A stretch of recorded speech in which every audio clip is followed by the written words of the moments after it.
Bismillah. Assalamu alaikum to all of my watchers. So, I have this big thing that I love watching conversion videos. It's starting to be a problem.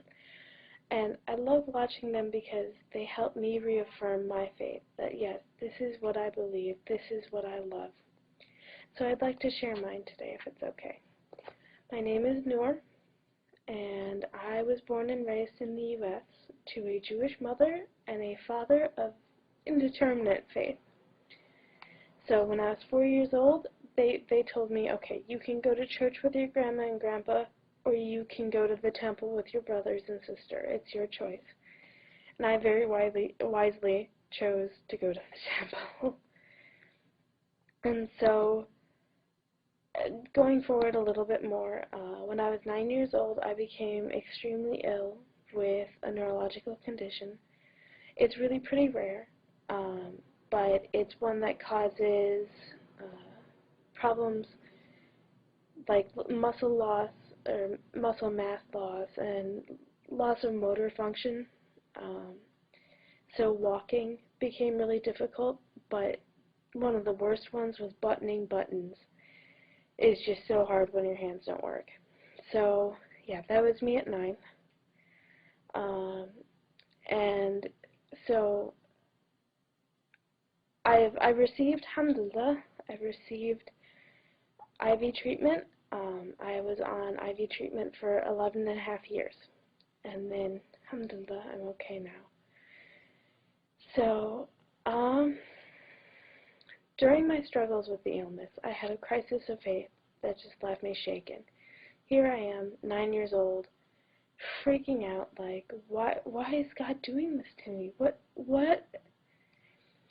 And the synagogue was having some internal difficulties, whatever they may be. And they left us without the support that I so certainly needed. And I was severely depressed. I was suicidal at times, and I was searching for answers.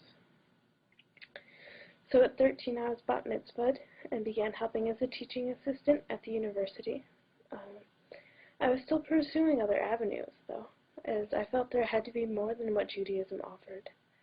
I looked into Christianity, but I couldn't deal with the Trinity or the people cramming Jesus at me all the time.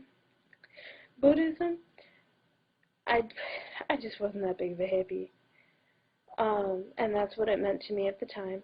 Paganism, which I actually stuck with for a while, but there's too much to remember, and it wasn't more about Allah or God. It was more focused on being selfish. So that one was a little iffy for me. But I never thought about Islam. Islam for me was oppressed women, it was Arabs who stole our land, and terrorists. Astaghfirullah.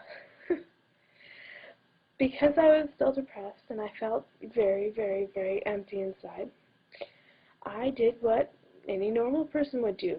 I distracted myself and I self-mutilated. I used substances, I used people, I used bad means to fill that gaping wound. When looking back at the things I did or the person I was, I am filled with regret and repentance. I mean, you add to that an unstable home life and an unhealthy love life, and I was going straight for rock bottom. So I chose to go to the party school, and I went on for 2 years in my self-destructive ways. This was no means, 5 months. And then in one day, everything kind of started to change. We had some evangelical Christians, who we call the crazy ones, and they were seriously off their rockers, came to campus, and they had this giant banner that said, "Warning, laundry list of people, you will be judged." And Muslims were on the list, atheists were on the list, pagans, money lovers, baby-killing women. It was on and on and on and on and on. And I got to observe my first hijabi standing up for herself and Islam, arguing intelligently with these people about what she saw was wrong with the poster.